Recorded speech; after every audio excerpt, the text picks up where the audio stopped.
The icing spelled out "charity case" in sickeningly sweet pink letters. My own sister Chelsea had brought this monstrosity to my son's 7th birthday party. The worst part wasn't the snickers from her friends or the pitying looks. It was watching the light in my son Leo's eyes die as he read the words. My name is Leah, I'm 32, and in that moment, she thought she had won. But she made one fatal mistake. She took everything from me, leaving me with nothing left to lose. Before I tell you how I burned her perfect world to the ground, let me know where you're watching from in the comments. Hit that like and subscribe button if you've ever had to fight to be seen by your own family. Trust me, you're going to want to hear what happened next. I'm elbow deep in flour, the kitchen counter, a battlefield of green food coloring and sugar. Leo's 7th birthday is in 3 days, and his one wish, a Minecraft creeper cake, has me up past midnight, sketching blocky designs on scrap paper. My Roslindale apartment smells like vanilla and desperation. The place is small, but it's ours. Leo's asleep in the next room, his soft snores a reminder of why I'm doing this. I wipe sweat from my brow and check my budget app. $12.63 left for the week. I'll make it work. I always do. My laptop hums, case files neatly organized for my freelance paralegal gigs. I color code Leo's school supplies, red for math, blue for reading, because order keeps me sane. My hands tremble from too much coffee, but I'm determined. Leo deserves a perfect cake, not some store-bought slab. I've been practicing for weeks, piping green frosting into pixelated squares. It's not great, but it's love. The phone rings. It's Mom.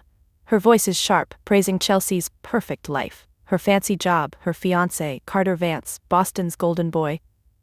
Leah, don't embarrass us at the party, she says. Chelsea's bringing Carter to meet the family. Try to look presentable. I grip the phone, my knuckles white. She doesn't ask about Leo or my work, just Chelsea. Always Chelsea. I mumble a goodbye, the weight of her words settling like damp rot in my chest. I turn back to the cake batter, stirring harder than I need to. Leo wakes up, padding into the kitchen in his 2 small pajamas. Mom, is the creeper cake gonna explode? He asks, eyes wide. I laugh, ruffling his hair. Only with awesomeness, kid. He grins, and for a moment the world feels right. I don't tell him about the call or the pressure to measure up. He's 7. He shouldn't carry that. I pour the batter into a pan, my hands steady now. This cake is for Leo, not them. I'll make it perfect, even if it kills me. The community center's party room buzzes with chaos, kids screaming, balloons popping, Leo darting between friends like a caffeinated squirrel. I've strung up green streamers and set out paper plates, my hands shaking from nerves and exhaustion. The creeper cake sits on the table, a little lopsided but unmistakably Minecraft. Its green frosting glints under fluorescent lights, and I feel a flicker of pride. Leo's friends crowd around chanting, "Cake, cake!" I light the candles, my heart swelling as Leo beams, his gap-toothed smile worth every sleepless night. The door swings open. Chelsea struts in, Carter Vance on her arm. She's all sharp heels and designer silk, a peacock in a room of sparrows. Carter's polished, his smile practiced. The air shifts, heads turning. Chelsea's carrying a huge box, ribboned and glossy, from some Beacon Hill bakery I could never afford. She glances at my cake, her lips curling. Oh, Leah, that's quaint. I couldn't let Carter think we settle for that. Her voice is sugar-laced with venom. She sets her box down, and I feel the room tilt. She opens it with a flourish, revealing a creeper cake. Flawless, professional, a mirror of mine, but better in every way. The kids gasp, their wows now for her. My chest tightens, but I force a smile for Leo's sake. He's still grinning, oblivious, blowing out his candles. I cut my cake, the knife trembling in my hand, and pass out slices. Chelsea watches, her eyes glinting. Then she cuts into her cake. The first slice falls, and a sickly stench hits me. Canned meat, rancid and wrong. Frosting swirls inside, spelling out "charity case" in pink mocking letters. The room freezes. A few of Chelsea's friends, her entourage of smug socialites, snicker. Their parents gasp, hands flying to mouths. My parents standing by Chelsea force a laugh. Oh, Chelsea, such a wicked sense of humor. Dad booms, his face red. Mom nods, her smile brittle. They're embarrassed but won't call her out. Not their golden girl. Leo stares at the cake, his fork clattering to the table. His eyes trace the words, and I see the moment they sink in. His face crumples, tears welling as he realizes what they mean. The room blurs. My son, my bright brave boy, is sobbing silently, shamed in front of his friends. Rage ignites in my chest, cold and sharp. I scoop him up, his small body trembling against mine, and walk out. The door slams behind us, the sound of Chelsea's laughter chasing me into the parking lot. In the car, Leo curls into a ball, his face buried in his knees. "Why'd she do that, Mom?" he whispers. I don't have an answer. My hands grip the steering wheel, knuckles white as I drive us home. The cake stench lingers in my nose, a ghost of betrayal. I glance at Leo, his eyes red, and something inside me fractures. Chelsea didn't just ruin a party, she broke my son's heart. And I let her. At home, I tuck Leo into bed, kissing his forehead. "I'm sorry, buddy," I say, my voice cracking. He doesn't answer, just turns to the wall. I sit on the couch, staring at the dark, my mind replaying the Snickers, my parents' laughter, Chelsea's smirk. I'm alone, the weight of it crushing. I've failed Leo, failed myself. The world feels smaller, colder, and I don't know how to fix it. The days blur into a haze of guilt and rage. Leo's quiet now, his usual chatter replaced by one-word answers. He doesn't ask about the party or the cake, but I see it in his eyes, the hurt, the shame. I try to keep things normal, making his favorite mac and cheese, organizing his school bag, but it's like moving through molasses. My apartment feels like a cage, every corner holding the ghost of that day. I avoid my parents' calls, their voicemails, a mix of excuses and blame. "Leah, don't overreact," Mom says. "Chelsea was just joking." I delete them, my hands shaking. I'm cleaning my car, scrubbing the seats like I can erase the memory of Leo's tears. My fingers brush something under the passenger seat, a manila folder out of place. I open it, my paralegal instincts kicking in. Inside, my breath catches. There's a loan application for $60,000, my name forged in Chelsea's precise handwriting, my social security number, my address, all stolen. But there's more. Fake diplomas from Brown University, a resume claiming jobs Chelsea never held, awards she never won. It's her facade, the lie she feeds the Vances, the world. My grief hardens into something else, fury, cold and clear. I sit on the floor, papers spread around me, and see Chelsea for what she is, a fraud, a thief, a bully who's been stealing from me for years. Not just money or pride, but my peace, my son's joy. This isn't a prank. It's identity theft, a crime that could ruin me. I think of Leo, his silent tears, and something shifts. I'm done being the charity case. I'm done being small. My hands are steady as I pull out my phone. I don't call Mom or Dad, I call David Sterling, my old college friend, now a lawyer with a corner office in downtown Boston. "David," I say, my voice low, "I need your help. It's time to build a case."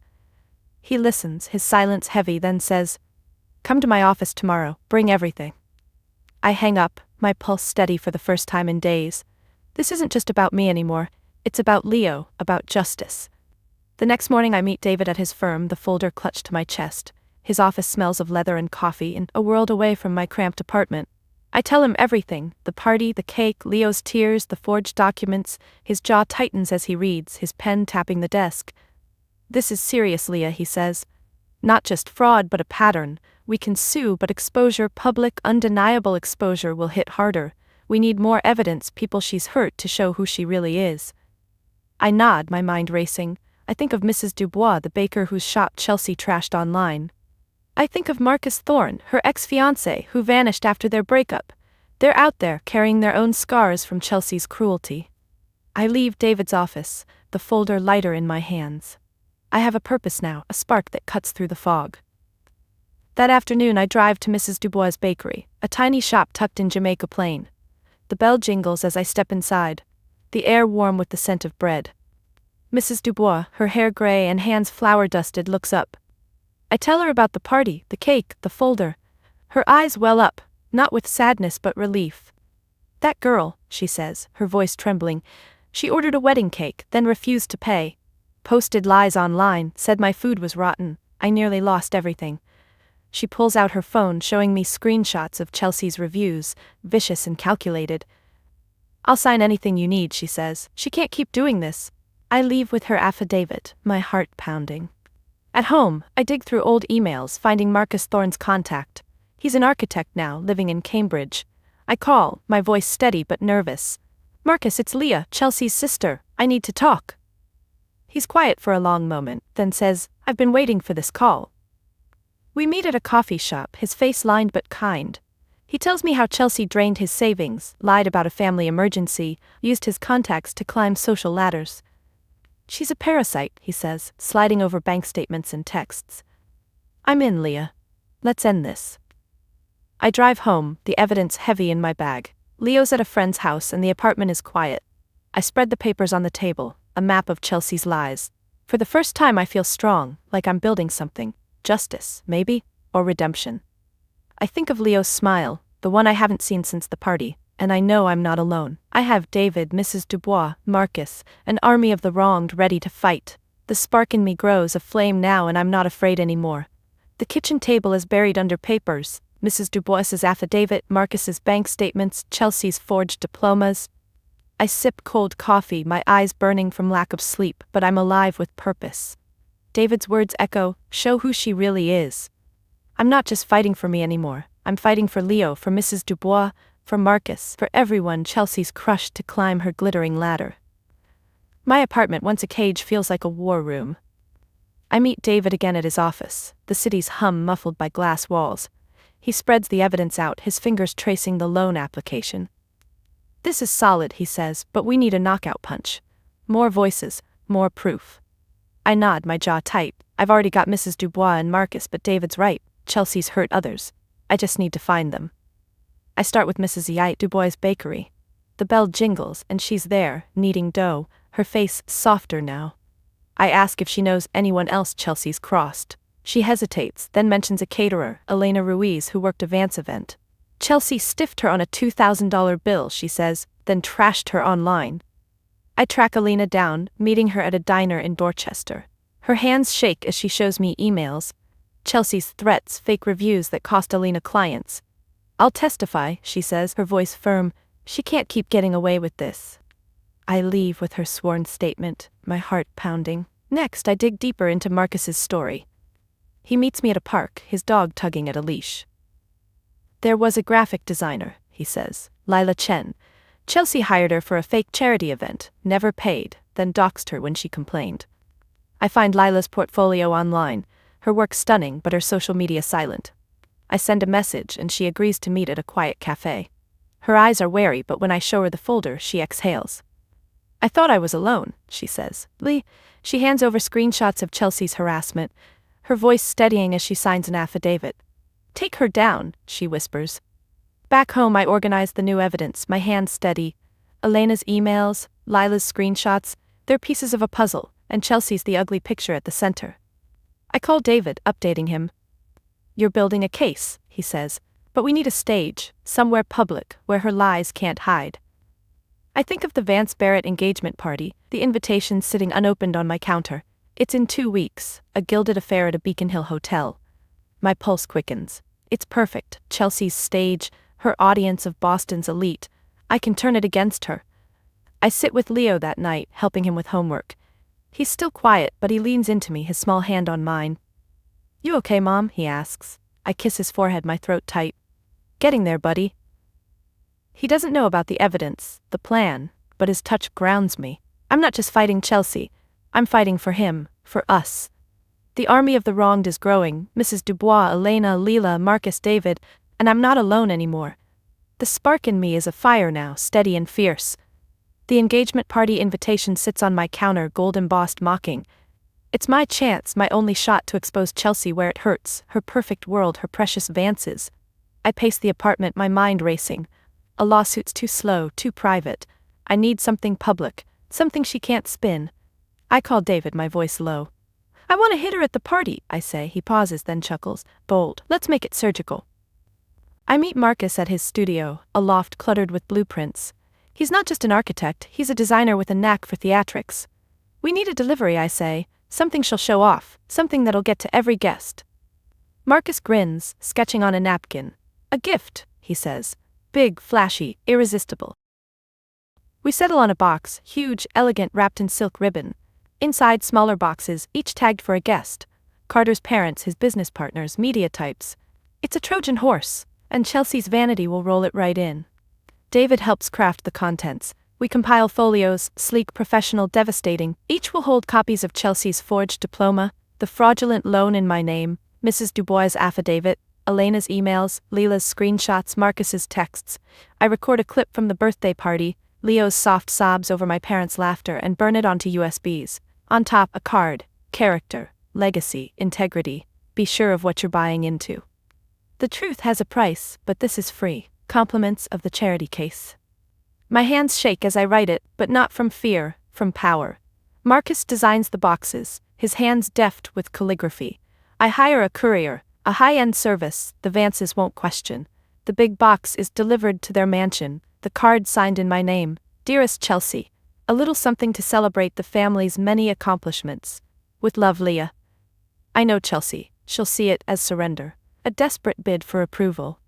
She and Mom will parade it at the party, oblivious to the bomb inside. I don't sleep the night before the party. I sit on the couch, Leo asleep in his room, and stare at the ceiling. I think of the cake, the words in frosting, Leo's tears. I think of the years I've spent shrinking, apologizing for existing. My phone buzzes. Mom begging me to attend, to behave. I block her number, my finger steady. This isn't about her anymore. It's about truth. The morning of the party, I drop Leo off at a friend's. He hugs me tight, his eyes searching. You're different, Mom, he says. I smile, tucking his hair behind his ear. Good different, I hope. He nods and I drive away, the courier's confirmation in my pocket. The box is at the hotel, placed on the gift table. Chelsea's walking into my trap, and I'm ready. I'm not at the party, I couldn't be. But I see it in my mind, clear as day, pieced together later from Marcus's texts and David's calls. The Beacon Hill Hotel glitters, chandeliers casting light on Boston's elite. Chelsea's in a gown that costs more than my rent, her smile a perfect mask. Carter's at her side, charming, oblivious. The gift table groans under presents, my box the centerpiece, its ribbon catching every eye. Carter's father, Edward Vance, takes the stage. His voice booms, praising family, integrity, Chelsea's Brown degree and business acumen. The crowd claps, glasses clinking. He gestures to my box, his smile wide. And Leah, unable to join us, sent this marvelous tribute. Chelsea beams, Mom nodding beside her. Waitstaff glide through the room, handing out the small boxes, each name tag precise. Guests murmur, intrigued, their fingers tugging at ribbons. They open them together, a ripple of movement. Then silence. A woman gasps. A man mutters, "What the hell?" Edward's smile falters as he opens his. The folios spill out. Chelsea's fake diploma, the loan in my name, Mrs. Dubois' story, Elena's emails, Lila's screenshots, Marcus's texts. The USBs play Leo's sobs, my parents' laughter looping through earbuds. The card sits on top, my words in black ink, character, legacy, integrity. The room fractures. Carter snatches a folio, his face draining of color. He reads, his jaw tightening, then drops it at Chelsea's feet. Is this true? He hisses. She stammers, her charm crumbling. Edward's eyes narrow, his hand gripping the folio like a weapon. He beckons a man in the corner, a private investigator I learn later, who nods once. The Vances world implodes. Guests whisper, phones buzzing as media types slip out, already drafting headlines. Chelsea's frozen, her gown suddenly garish. Mom tries to laugh, to spin it, but her voice cracks. Dad's silent, his face gray. Edward strides over, his voice low but lethal. You lied to us, he says, to me. He turns to Carter, who's already walking away, his shoulders rigid. The crowd parts, their eyes on Chelsea, not with awe but disgust. She's not the golden girl anymore, she's a fraud exposed. I'm at home, staring at my phone when Marcus texts. It's done, she's finished. David calls, his voice calm but triumphant. The Vances are livid, Carter's out, Chelsea's a pariah. I exhale, my body trembling. I did it, not with a cake or a scream, but with truth, sharp and undeniable. I think of Leo, asleep upstairs, and feel a weight lift. Not all of it. There's still pain, still scars, but enough to breathe. I step onto the balcony, the night air cool, Boston's lights blink below, indifferent. I've torn Chelsea's world apart, but it's not joy I feel. It's relief, mixed with something deeper. Strength, maybe. I've reclaimed my name, my story. For the first time in years, I'm not the charity case. I'm Leah, and I'm enough. The days after the party are a storm I watch from a distance. My phone buzzes with notifications, texts from cousins, voicemails from aunts, all piecing together the fallout. Chelsea's engagement is over, the news rippling through Boston's social circles like a stone through a pond. Carter's family, the Vances, move fast. Their lawyers issue statements, citing fraudulent misrepresentation to sever ties. Chelsea's name, once a golden ticket, is poison now. I hear she's holed up in her condo, blinds drawn, dodging calls. Part of me wants to feel triumphant, but all I feel is tired. My parents are a different kind of chaos. Their calls come in waves. Mom's voice shrill, accusing me of ruining the family. Dad's gruff, demanding I fix this. I sit on the couch, staring at the screen as it lights up again. Mom's latest voicemail is a mix of rage and tears. "Leah, how could you? Chelsea's devastated. You've humiliated us all." I press delete, my finger steady. They don't mention Leo or the cake or the years they've let Chelsea's cruelty slide. I block their numbers, the silence that follows both heavy and freeing. I've spent my life bending to their demands, shrinking to fit their version of family. "No more." David calls with updates, his voice calm. "The bank has cleared the fraudulent loan, my name scrubbed from the $60,000 debt. They're investigating Chelsea now, her forged signature's a trail they can't ignore." He sends me official letters, crisp and final, confirming I'm in the clear. I hold them, my hands trembling, and feel a weight lift. Not all of it, but enough. The folder of evidence sits on my counter, a relic of the fight. I don't open it. I don't need to. It's done. Leo's still quiet, but there are cracks in his silence. He draws at the kitchen table, his crayons scratching out blocky Minecraft worlds. I sit beside him, sorting bills, when he slides a picture over. A creeper, green and grinning. "For you," he says, his voice small. I hug him, my throat tight, and pin the drawing to the fridge. It's not forgiveness, not yet, but it's a start. I've failed him, but I'm trying, and maybe that's enough for now. I drive to Mrs. Dubois' bakery, needing air. The bell jingles, and she's there, her smile warm. "Heard about the party," she says, sliding a cookie across the counter. "You did good, Leah." I bite into the cookie, sugar crumbling on my tongue, and feel a flicker of pride.